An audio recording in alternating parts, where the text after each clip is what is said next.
at pinauwi na ng amo, kayo na po humusga kung dapat ba siya magtrabaho sa bahay doon po sa Saudi. Ayan. Ayan po si ate.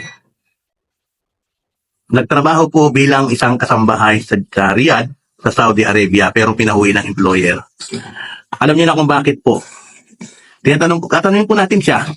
Ito magsilbing to, paalala po namin ito sa OWA para po sa mga nagtatrabaho sa abroad. Kasi ang atin po, iniiwasan po natin na mapahamak po kayo. Actually mga kabayan, kung kagandahan man lang din ang pag-uusapan, ay marami mga maganda, di ba? Na nakakatapos ang kontrata nila, yung iba nga nag-i-extend.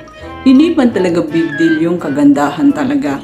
Kasi kung sasabihin natin yun, paano na lang kaming hindi nakauwi? Pangit, ganun ba yun? Yung mga totoong nangangailangan.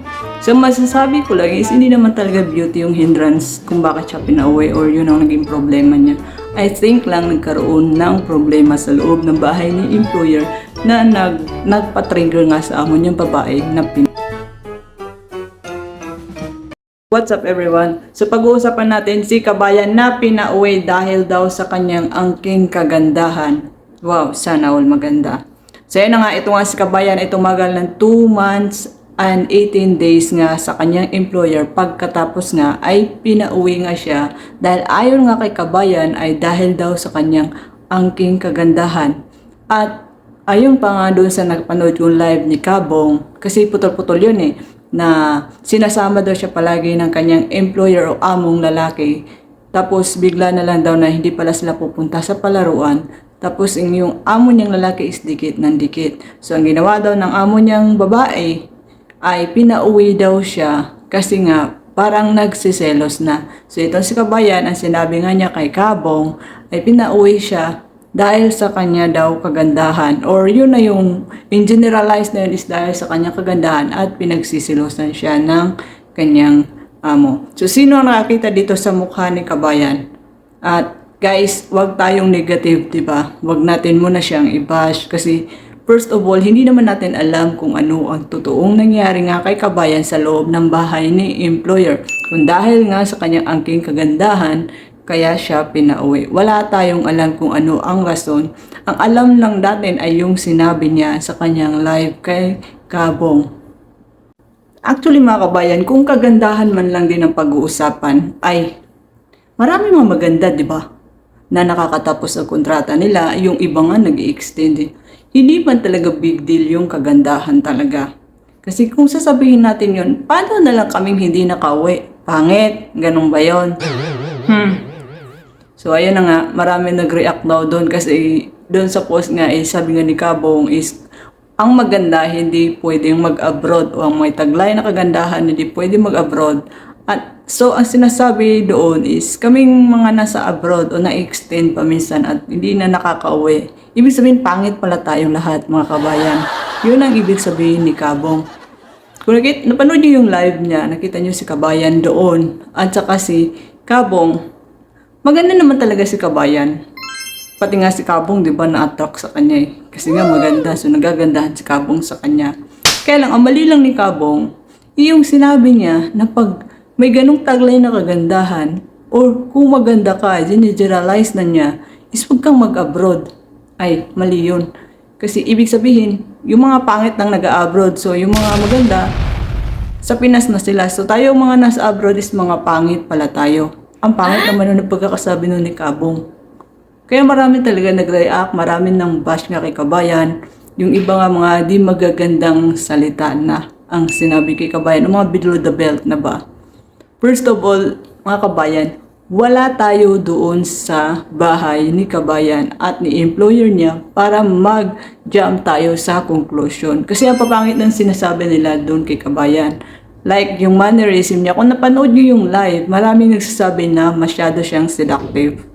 The way she looked, yung pangiti-ngiti niya at masyado siyang maihinhin. Kung ba nga yung the way ng personality niya, yung physical appearance niya is parang laging nang aakit. So yung mga iba nating kababayan nga, is yun ang kanilang reason o conclusion na baka maaaring nagbigay ng motibo. Which is, huwag po tayong magsalita ng ganun kasi nga wala tayo doon. Hindi natin alam ang rason. Ang tanging alam lang natin is yung sinabi niya kay Kabong. Tayo naman po lahat may kanya-kanya angking kagandahan naman. Hindi naman ako papayag na nagtagal ako dito tapos usuwat, pangit na ako noon kasi nagtagal na ako dito. Wow, lahat po tayo may kanya-kanyang kagandahan, di ba? So kung tingin naman si kabayan, maganda naman talaga siya. Yung beauty kasi natin is may sarili-sarili tayong uniqueness ng beauty. Yung iba medyo malakas ang appeal, yung iba medyo simple lang yung beauty niya, yung iba talagang mapang-akit. At yung iba yung katulad natin na nasa loob ang beauty, na hindi na ilabas ng Panginoon ng beauty, nasa loob.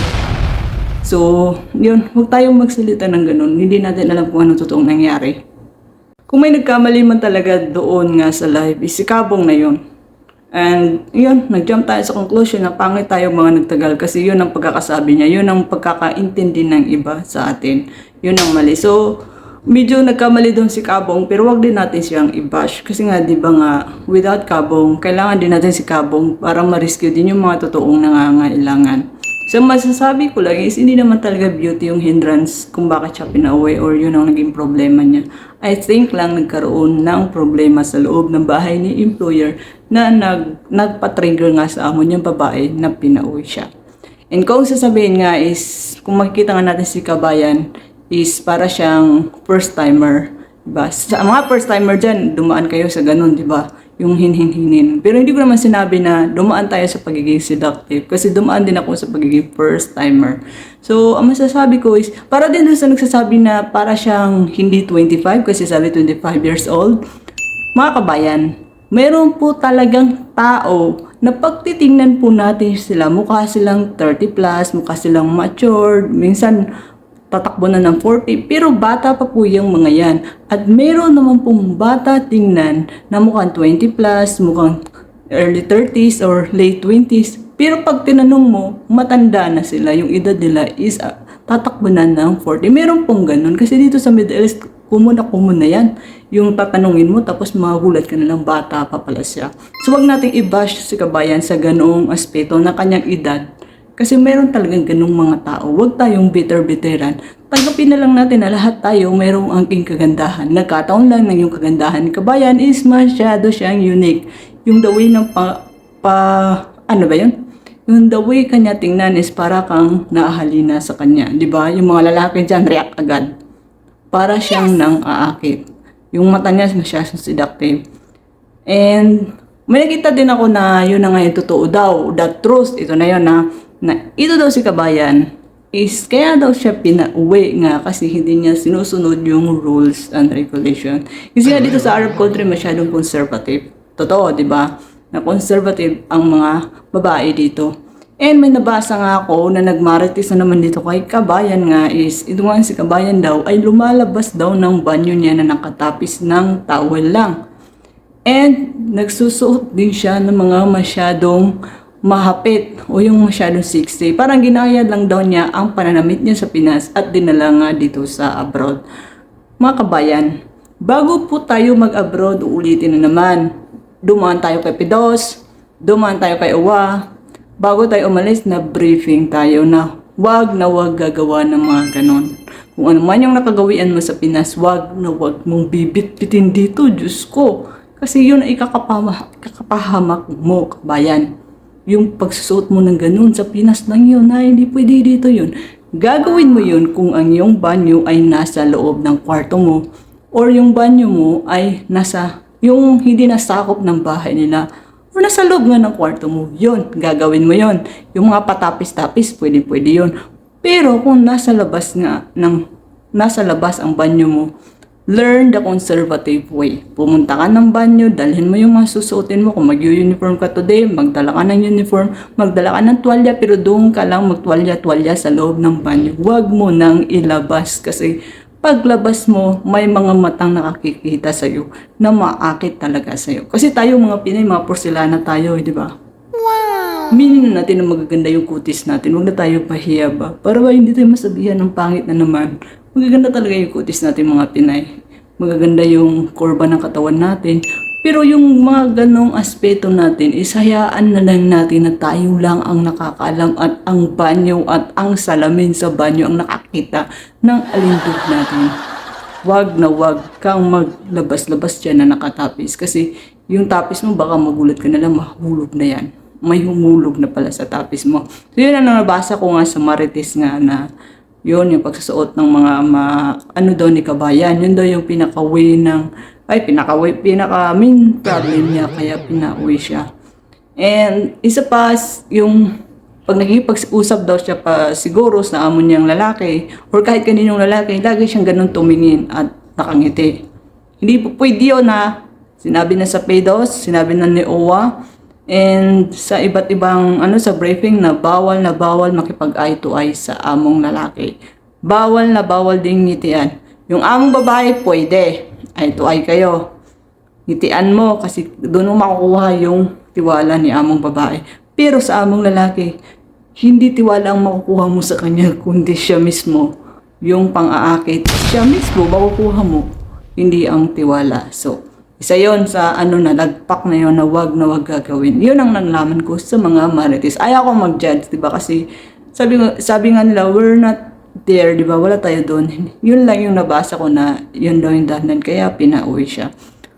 So, ulitin ko na naman yung pag-abroad.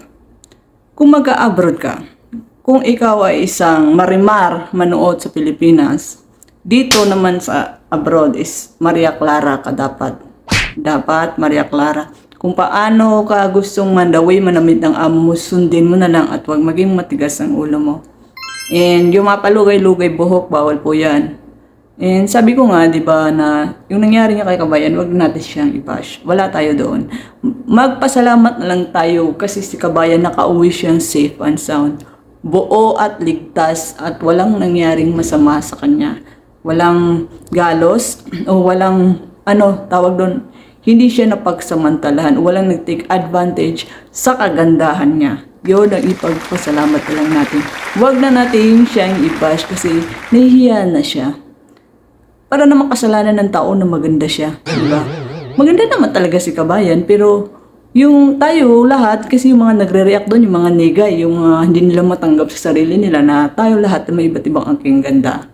And may mga tao talaga na nag-abroad na hindi nakaka-survive, nagkakaroon ng lapses at napapauwi at hindi nakakatapos ng kontrata. At isipin na lang natin na isa si kabayan doon. Huwag na natin isipin na dahil sa ganda niya, dahil may stress lang tayo, dahil maganda tayo. Huwag kayong papayag na sabihin. Maganda tayong lahat. Ikaw, ako, may angki-angking tayong ganda. So, tanggapin na lang natin na may mga ganun talaga na hindi nakakatapos ng kontrata at nagkakaroon ng problema o lapses sa kanyang employer at nakakauwi agad-agad.